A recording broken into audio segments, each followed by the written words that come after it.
இந்த 2 பிசினஸ் வந்து ஐடியா இருக்கு, இது நம்ம பண்ணி பாப்போம், அது வந்துச்சுன்னா ஓகே, அது இல்லைனாலுமே வந்து இன்ஸ்டாகிராம்ல தினமும் ரீல்ஸ் போடலாம். என்ன நான் இப்படி பண்றேன், இப்படி பண்ணவுனே இப்படி வந்து உம்மா கொடுக்கணும் நீங்க. அப்படியா? வரணும். அது மாதிரிலாம் பண்ணி ரீல்ஸ் ஏத்துறோம். ஏத்துனதுக்கு அப்புறம் செம்ம ஐடியா ஒண்ணு இருக்கு. என்ன? மேக்கப்புங்க, பிரைடல் மேக்கப்.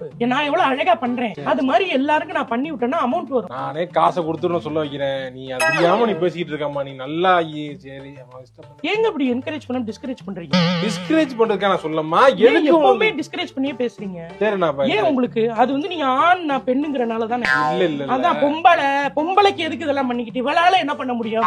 இங்க பாருங்க, பெண்கள் நாட்டின் கண்கள். பெண் மட்டும் இல்லைன்னு வச்சுக்கோங்க, நாடு வந்து இப்படித்தான் போகும், இப்படித்தான் போய்கிட்டு வரும். பாத்துக்கோங்க. சரி போ. பெண்களை வந்து டிஸ்கரேஜ் பண்ணாதீங்க. Super. உமன் எம்பவர்மெண்டா நடந்துக்கங்க. நான் போய் கிட்டு வாங்கிட்டு வந்துடுறேன். வாங்கிட்டு வந்துடுறேன், நீ போ, நான் வாங்கிட்டு வரேன். எங்க பீனிக்ஸ் மால்ல மேல இருக்கும், காஸ்ட்லியா வச்சிருப்பாங்க, வாங்கிட்டு வாங்க.